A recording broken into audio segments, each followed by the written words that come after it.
네, 이재명 민주당 대표의 경기지사 시절 초대 비서실장직을 맡았던 고 전모 씨 얘기를 해보겠습니다. 전모 씨가 극단적 선택을 했고 6페이지 분량의 유서가 존재한다 이런 뉴스가 나왔었죠. 유족들이 전문이 공개되는 것은 반대하고 있어서 전문이 공개가 되지는 않고 있으나 언론 취재를 통해서 핵심적인 내용은 보도가 되고 있습니다. 보시죠.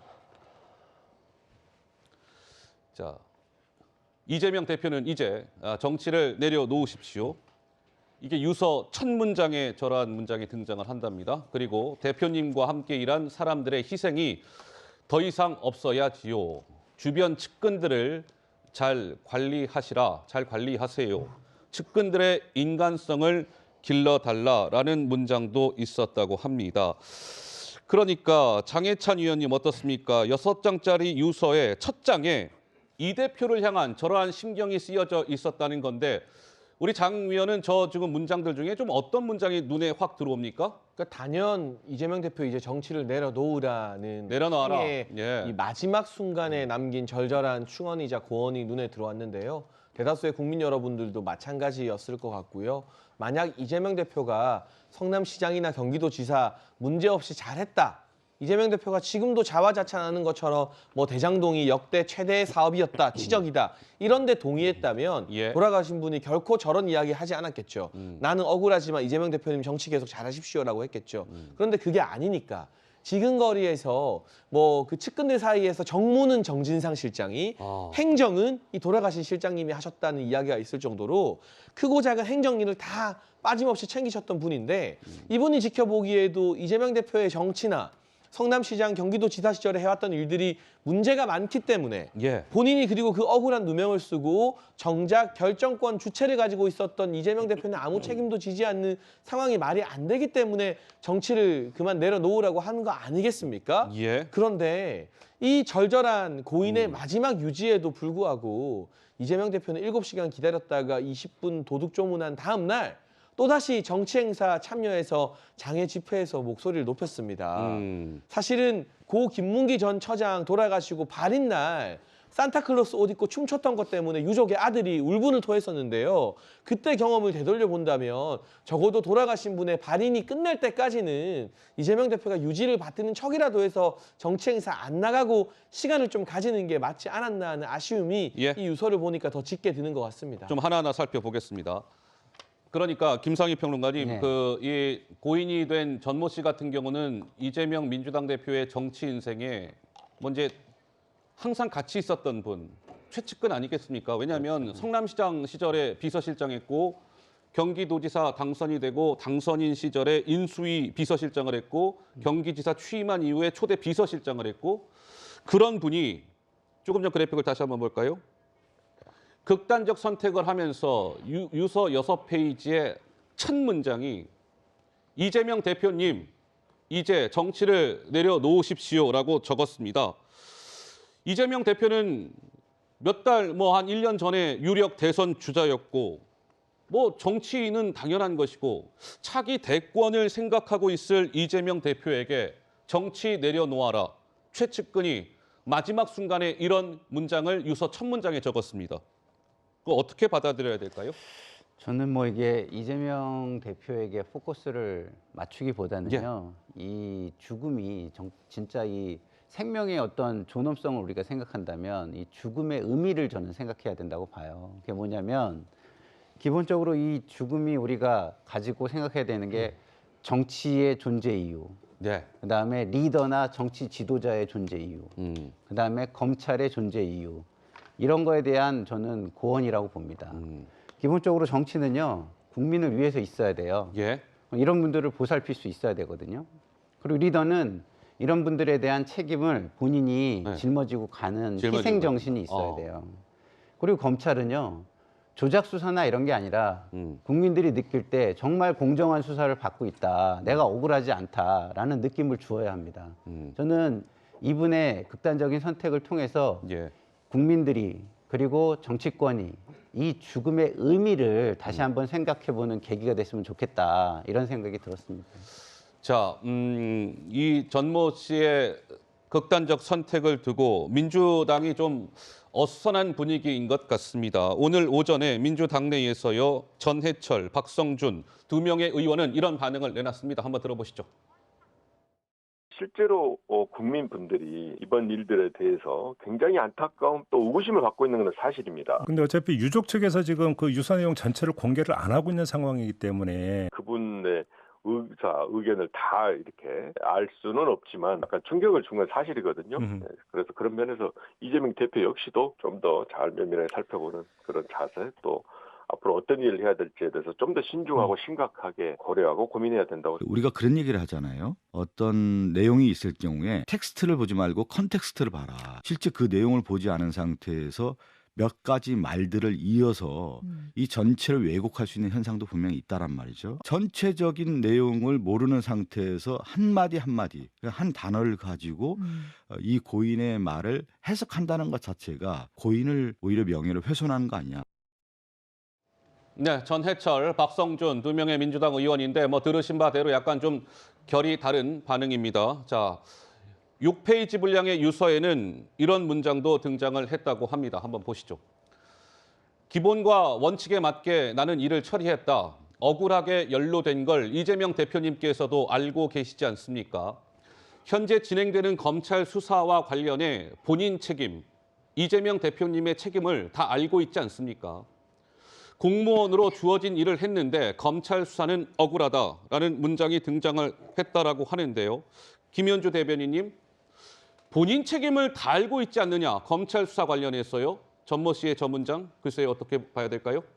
어떻게 보면 가장 핵심적인 문장이라고도 저는 생각이 됩니다. 뭐 방금 전에 박성준 의원께서는 컨텍스트를 봐라, 문맥을 보라는 말씀을 하셨는데 우리가 이제 책을 읽을 때도 행간의 의미를 읽으라는 말이 있지 않습니까? 그런데 지금 이 유서상 공개된 부분, 예. 몇 행의 의미를 통해서도 이게 과연 무엇을 말하고 있는지 아마 대부분의 국민들은 알고 계시리라는 생각이 듭니다. 정치를 내려놓으시고 더 이상의 희생이 없어야 된다던가 혹은 그 정치적 책임이 누구에게 있는가를 지금 묻고 있는 거 아니겠습니까?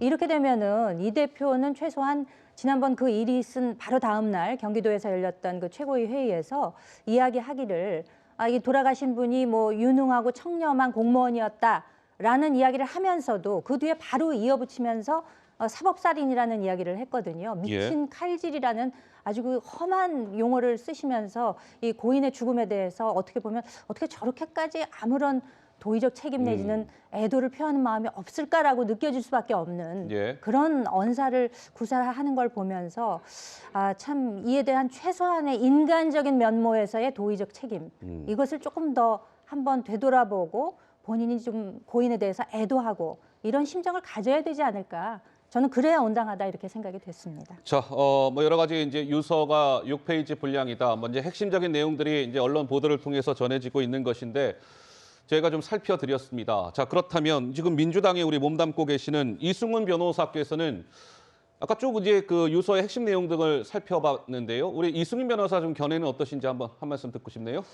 일단 뭐 당연히 삼가 고인의 명복을 빌고 예. 이러한 상황에 대해서 이재명 대표가 굉장히 가슴 아파할 것으로 생각됩니다. 다만 당 대표로서의 활동이 있기 때문에 그 역할을 하는 것으로 보여지고요. 예. 이 수사는 굉장히 밀행성이 중요해요. 밀행성을 밀행성. 통해서 범죄를 잘 잡아내야 되는데 밀행성보다는 언론을 통해서 계속 범죄 수사 내용들이 공개가 되다 보니까 이 전 비서실장 같은 경우도 마치 쌍방울을 조문 간 것에 대해서 굉장히 심리적 압박감을 받을 수 있거든요. 예. 조문을 갔다고 해서 범죄가 되는 건 아니잖아요. 그리고 자신이 결제 라인에 있으면서 결제를 했을 뿐인데 너무나도 억울하게 자신이 검찰 수사에 있어서 당연히 잘못한 사람이 되고 그래서 당연히 기소가 돼서 처벌받을 것이 기사화되다 보니까 이런 것들이 굉장히 압박감이고 또 당연히 저는 이재명 대표에 대해서도 예. 좀 서운한 마음이 있을 수 있을 거예요. 서운한 이재명 대표가 예를 들어서 대선 후보가 아니었다면 그리고 국회의원에 출마하지 않았다면 당대표가 되지 않았다고 한다면 당연히 이 정도로까지 검찰 수사가 이재명 대표가 죽을 때까지 끝까지 수사를 하고 그래서 이재명 대표에 대한 혐의가 안 나오면 측근 수사 그리고 다시 관련 지인 수사로 가면서 10개월 내내 수사하고 있기 때문에 예. 일반적인 공무원이 받게 되는 특수부 수사 그리고 10개월 내내 자신의 이름들이 언론에 회자되는 이런 상황은 상당히 감당하기 어려울 것으로 보여지고요. 예. 이재명 대표도 당연히 도덕적인 어떤 책임감 알겠습니다. 그런 압박감은 굉장히 많이 받고 있을 것으로 보여집니다. 그럼에도 불구하고 이 검찰 수사는 굉장히 너무나도 과도하게 한 사람을 상대로 한 수사이기 때문에 이게 좀 검찰도 다시 한번 수사 행태에 대해서 예. 고민해 볼 필요가 있겠습니다. 네, 이성윤 변호사께서 이제 뭐 전모 씨의 사망을 두고 여러 가지 측면에서 이제 말씀을 주셨고 우리 김상환 평론가 한 말씀 네. 하시겠다고요? 제가 아까도 말씀드렸지만 이 극단적인 선택의 의미를 우리는 잘 따져봐야 된다 이런 얘기를 했잖아요. 일단은 저는 정치적인 측면에서 이걸 좀 따져보고 싶어요. 정치적인 측면에서 자, 이분이 관료입니다. 관료는요, 의사결정을 하지 않아요. 결정된 의사를 집행하고 실무를 집행하는 것이죠. 지시에 따르는 것이다. 지시에 따르는 겁니다. 지시에 따른다고 해서 그게 죄가 없는 것은 아니겠죠. 그렇지만 선출된 권력이 결정을 했을 때 그걸 따르지 않을 수 있는 방법도 없는 겁니다. 그래서 정치라는 것이 제가 이 문구를 통해서, 이 유서의 문구를 통해서 이게 사실이라면, 예. 그 본인의 책임을 잘 알지 않습니까? 이게 의미하는 거는 저는 결정은 대표님께서 하신 거 아닙니까? 그 결정에 대해서 저는 일만 열심히 했을 뿐입니다. 예. 그러면 그 결정에 대해서 수사에 임하시거나 이런 자세를 가져주시고 주변에 있는 사람들의 수사는 되도록 막아주시는 게 맞지 않겠습니까? 저는 예. 그런 의미가 담겨 있다고 봐요. 예, 그래서 예. 지금 이재명 당대표는 지금 이런 상황 속에서 본인이 어떻게든 이 수사 상황을 빨리 종결하기 위한 예. 방법까지 제가 제시할 수는 없겠습니다만 본인이 열심히 찾아서 찾아서 이게 주변으로 확장되지 않고 본인 선에서 가능한 끝날 수 있는 방법들을 최대한 찾는 노력을 하셔야 된다. 하셔야 된다. 그것이 정치고 리더다 이런 말씀을 드리고 싶습니다. 알겠습니다. 자, 이재명 대표는 이제 전모 씨가 사망을 하고 그 다음 날 수원에서 현장 최고위원회의를 주재했습니다. 아까 김현주 대변인께서 이 대표로 하여금 그날 굉장히 거친 단어가 등장을 했다 말씀을 주셨는데 바로 그 목소리가 이제 등장합니다. 한번 들어보시죠. 검찰 특수부의 수사의 대상이 되면 사냥의 대상이 되면 피할 수가 없는 모양입니다. 죽거나 조작에 의해서 감옥을 가거나 이 억울한 죽음들을 두고 정치 도구로 활용하지 마십시오. 이게 검찰의 과도한 압박 수사 때문에 생긴 일이지 이재명 때문입니까? 그야말로 광기입니다. 광기. 검찰의 이 미친 칼질을 도저히 용서할 수 없습니다.